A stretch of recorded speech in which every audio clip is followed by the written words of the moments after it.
मुझे सेटिंग करता हूँ, तुझे आप कहाँ टेंशन मरना है मत- बता। हाँ, हाँ, बस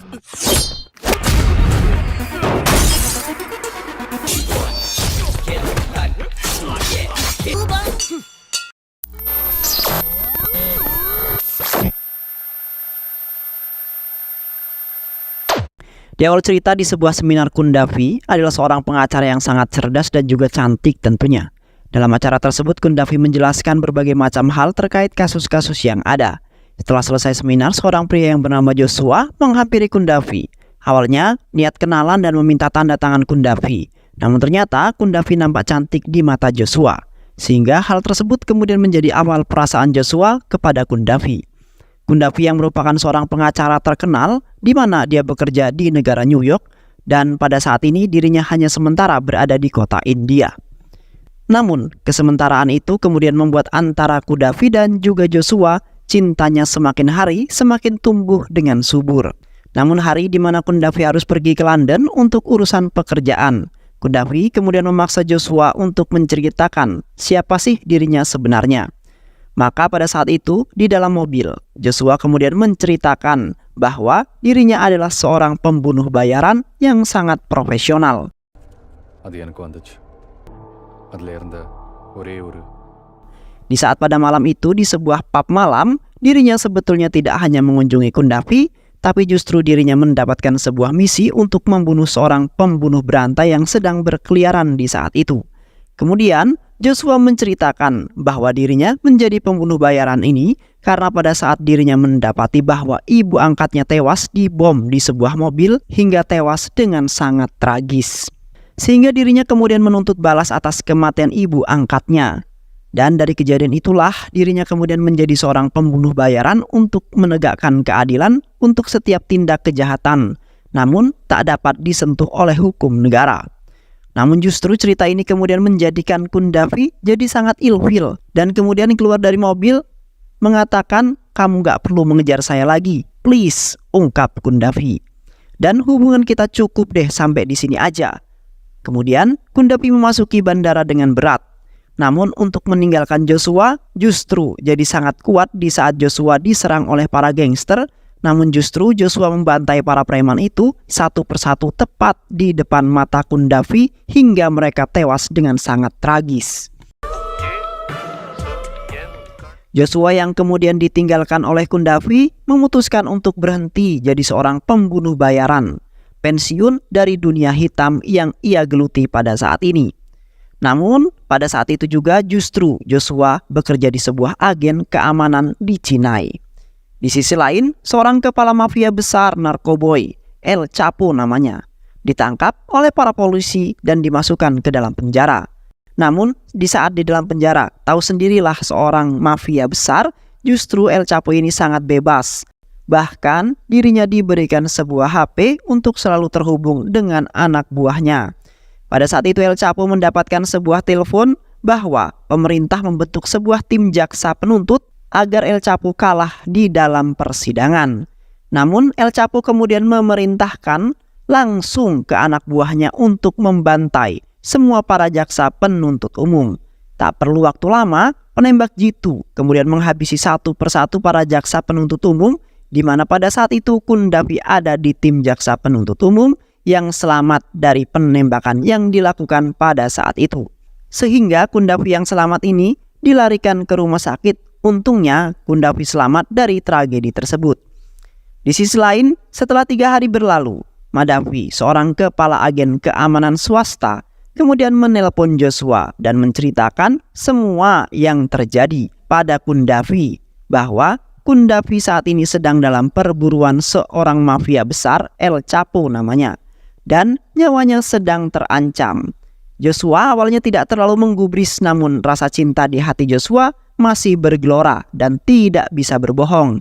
Sehingga Joshua menyetujui untuk menjadikan dirinya seorang agen pelindungnya Kundavi. Bahkan El Chapo kemudian membuat sayembara. Barang siapa yang bisa menghabisi Kundavi akan diberikan uang sebanyak 6 miliar. Kundavi yang masih hidup dan sudah sehat dari sakitnya itu kemudian menjadi seorang jaksa penuntut utama yang kemudian langsung datang ke India untuk melakukan persidangan yang akan dilaksanakan dalam waktu seminggu lagi. Dan tim keamanan dipimpin oleh Joshua untuk melindungi Kundafi sudah berada di rumah Kundafi. Namun di saat Kundafi menyapa Joshua sepertinya tak pernah terjadi apa-apa. Padahal dulu pernah pacaran bahkan sampai cipokan. Dan Kundafi menutupi perasaan cintanya pada Joshua ketika Joshua sedang berjaga di rumah keamanan Kundafi. Kemudian Joshua juga menyampaikan pada Kundafi bahwa dirinya sudah berhenti dari pekerjaan membunuh orang. Dan saat ini dirinya di sini untuk melakukan tugas perlindungan karena dirinya kini bekerja di agen keamanan swasta di Cinai. Awalnya Kundafi tak percaya jika Joshua sudah berhenti. Namun Joshua mengatakan bahwa jika dirinya belum berhenti, maka dirinya akan lebih memilih membantai Kundafi karena bayarannya 4 kali lipat lebih besar. Kemudian Joshua menjelaskan sistem keamanan rumah yang anti peluru. Kemudian Kundafi harus pakai telepon dan wifi yang telah disediakan oleh Joshua. Important, okay? I insist. Hari demi hari penjagaan Kundafi semakin ketat dan tertata dengan sangat sistematis. Berjalan dengan lancar hingga saat ini. Belum ada tanda-tanda kejahatan yang akan datang.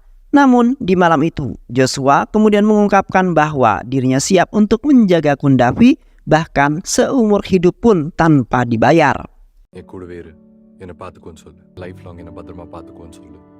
Nampaknya cinta lama akan bersemi kembali antara Kundafi dan Joshua. Di sisi lain ternyata para gangster bengis sewaan El Chipo sedang mempersiapkan diri untuk menuju kediaman Kundafi dan ingin membantainya. Tepat pada malam itu para gangster kemudian dapat menerobos masuk ke kediaman Kundafi. Namun Joshua dan timnya sudah siap siaga. Awalnya hanya 6 dan tewas dengan mudah dibantai oleh Joshua. Namun puluhan gangster berdatangan terus-terusan hingga pada saat itu Joshua terpojok dan tertusuk tepat di perutnya. Namun Joshua masih sangat kuat dan menghabisi semua para gangster itu hingga Joshua telah menyelamatkan nyawaku, bahkan dirimu sampai akan kehilangan nyawa untuk menyelamatkanku. Dan Kundafi justru mengungkapkan perasaannya kepada Joshua pada saat itu. Dan mereka berdua menikmati momen yang begitu lama terpisah, tidur bersama, mandi bersama, bahkan masak bersama. Dan cinta di antara mereka pun tumbuh dengan sangat cepat dan bersemi kembali seperti sedia kala. Suatu hari dokter datang bersama asistennya mendatangi rumah Joshua dan Kundafi yang sedang bersembunyi. Joshua yang memahami hal tersebut untuk keamanan, maka Kundafi disuruh masuk ruangan dan Joshua meminta dokter kemudian masuk. Namun saat dokter akan membuka jahit perut Joshua, asistennya mengeluarkan parang untuk membunuh Joshua. Kundafi yang mendapatkan telepon dari Madafi bahwa dokter telah diperintahkan oleh Don Siva saat akan memberitahu Joshua. Joshua justru sudah memenggal kepala asisten dokter hingga tewas. Namun setelah itu justru muncul lusinan gangster yang menyerang Joshua dan Kundafi. Karena kalah jumlah, Joshua terpojok dan Kundafi sempat terseret dan dimasukkan ke dalam mobil.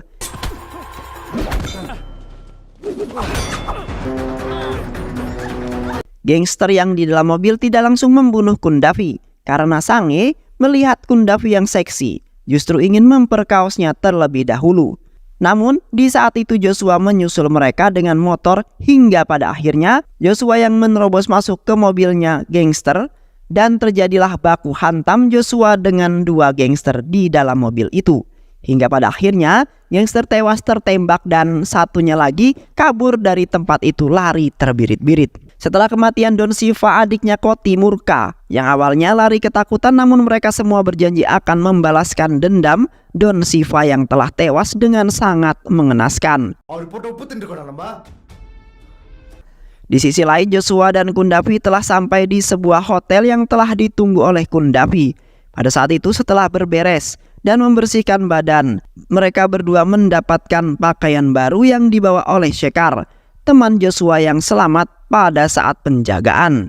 Kundafi kemudian mengakses semua laptop dan menceritakan bahwa dirinya telah membuat sebuah argumen penutup dan El Chapo setelahnya akan dipenjarakan secara permanen. Ayahnya Kundafi yang ingin bertemu untuk membicarakan argumen menemui Kundafi dan mereka membicarakan argumen penutup untuk masalah argumen penutup saat persidangan nanti. Setelah Roy Chandni meninggalkan hotel, Koti anak buahnya almarhum Don Siva datang kembali. Pada saat itu Joshua keluar dari kamar dan nampak mereka yang sedang ramai-ramai akan mendatangi Joshua. Kundafi dengan spontan Joshua kemudian mengajak Kundafi untuk kabur dari sana. Gangster Don Siva hingga terjadilah kejar-kejaran antara Koti, Joshua dan Kundafi. Anak buah Koti terus menyerang mereka.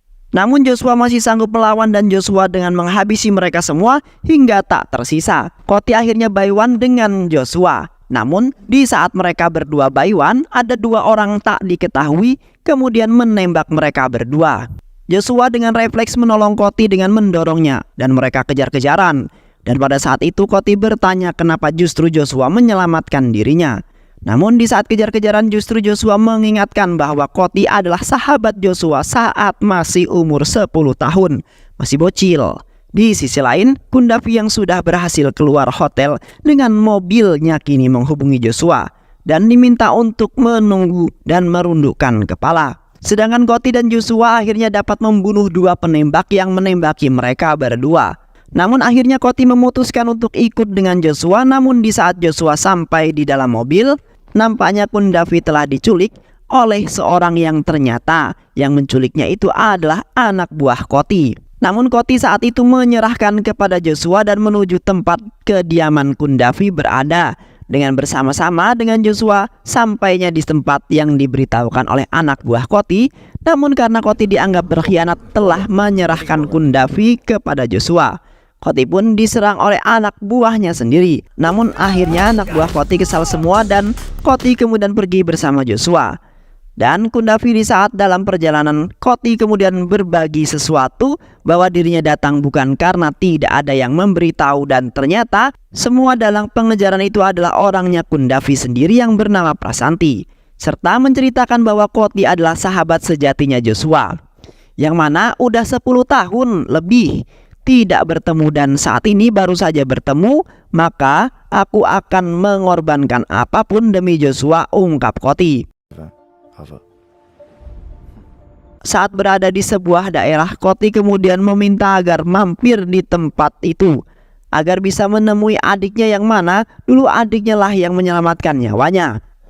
Adiknya Koti sampai pada saat itu. Namun pada saat itu Joshua pergi dan meninggalkan adik Koti yang kemudian frustasi selalu menyebut nama Joshua hingga masa kini. Kemudian Koti menodongkan pistol kepada Joshua.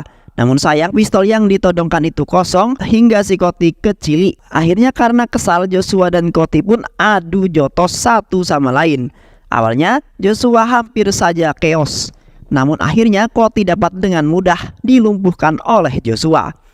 Setelah sampai di tempat Madafi, kemudian mereka mencari berkas tentang Samir karena kasus yang akan disidangkan oleh Kundafi adalah kasus bos-bos besar gembong narkoboy. Sedangkan Samir adalah anak buah El Chipo yang sedang ditangani kasusnya oleh Kundafi. Setelah selesai berbincang, akhirnya Kundafi dan Joshua beristirahat salah satu ruang di ruang kantor itu. Namun di saat memeriksa file berkas, bukan hanya banyak transaksi bank luar negeri di akunnya, justru Cindambaram pun terlibat dalam perdagangan narkoba yang dilakukan oleh El Chipo. Di sisi lain, Cindambaram kemudian datang dijemput oleh Prasanti dan mereka menuju ke tempat kediaman Joshua dan Kundafi bersembunyi. Cindambaram yang mendatangi tempat persembunyian Kundafi kemudian memerintahkan para gangster untuk menelusuri gedung Kundafi dan membawa Kundafi dari sana dengan hidup-hidup. Para preman itu kemudian menuju tempat Kundafi dengan mengendap-endap. Ternyata pada saat itu mereka dicegat oleh Madafi. Namun Madafi yang menodongkan pistol ke mereka seketika pingsan dilempar batu bata tepat di belakang kepala dan menyebabkannya pingsan ke dalam ruang kantor Madafi, membunuh petugas yang sedang melacak dirinya. Lalu Cindambaram melaporkan semuanya kepada partnernya agar nanti Kundafi tak mengetahui buriknya seorang ayah. HP Kundafi yang drop akhirnya berbunyi dan ditelepon oleh ayahnya. Setelah mengatakan bahwa ayahnya ada di tempat mereka dan bertemu dengan Madafi, kemudian menyatakan ingin membawa Kundafi ke tempat yang aman. ನಾವು ಫ್ಲೈಟ್ல ಏರ್ ವரைக்கும் கூட இருப்பாங்க. And once Namun justru ayahnya Qaddafi membawa preman yang sangat unik untuk menghabisi Qaddafi dan Joshua. Namun Cindambaram sedang berakting akan membawa Qaddafi untuk pergi bersamanya dan meninggalkan Joshua. Namun Qaddafi mengatakan bahwa dirinya hamil anaknya Joshua dan mereka akan hidup bersama, ungkap Qaddafi. Namun Cindambaram tetap memaksa Qaddafi untuk ikut dengannya dan dengan debat yang agak alot. ಇವನ ಕೊಡೋದಕ್ಕೆ தான் வந்திருந்தாங்க. Namun di tengah debat alot tersebut, Gaddafi yang sadar SMS ke Joshua bahwa Cindambaram adalah orang kaya, El Chipo, dan akan membunuh Gaddafi dan Joshua. Dan akhirnya setelah ketahuan bahwa Cindambaram berniat jahat, Joshua melawan mereka satu persatu. Awalnya Joshua kalah jumlah dan akhirnya Gaddafi diseret oleh Cindambaram masuk ke dalam mobil. Di sisi lain, Joshua mulai membantai satu persatu mereka semua hingga tewas tak tersisa.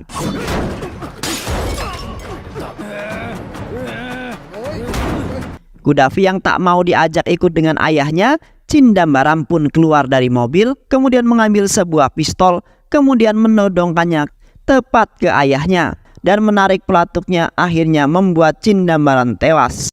Joshua yang baru saja sampai kemudian menghampiri Gaddafi dan menenangkannya. Joshua juga akhirnya menemukan Gaddafi yang terluka dan membawanya. Keesokan harinya Gaddafi yang masih merasa bersalah akhirnya ditenangkan kembali oleh Joshua. Kemudian sidang terakhir selesai digelar dan El Chipo dianggap bersalah dan dipenjara seumur hidup. Dan film pun selesai. Tidak ada keluarga yang sempurna. Terkadang dalam keluarga selalu ada perdebatan, perkelahian, bahkan satu waktu berhenti berbicara satu sama lain. Namun pada akhirnya keluarga tetaplah keluarga, di mana cinta akan selalu ada. Terima kasih sudah menonton video ini sampai akhir. Semoga teman-teman semua terhibur setelah menyimak alur cerita film ini. Terima kasih sudah menyimak video-video LK21 Revive. Semoga sahabat semua terhibur dan sampai bertemu lagi di video-video berikutnya. Sehat selalu. Wassalamualaikum warahmatullahi wabarakatuh.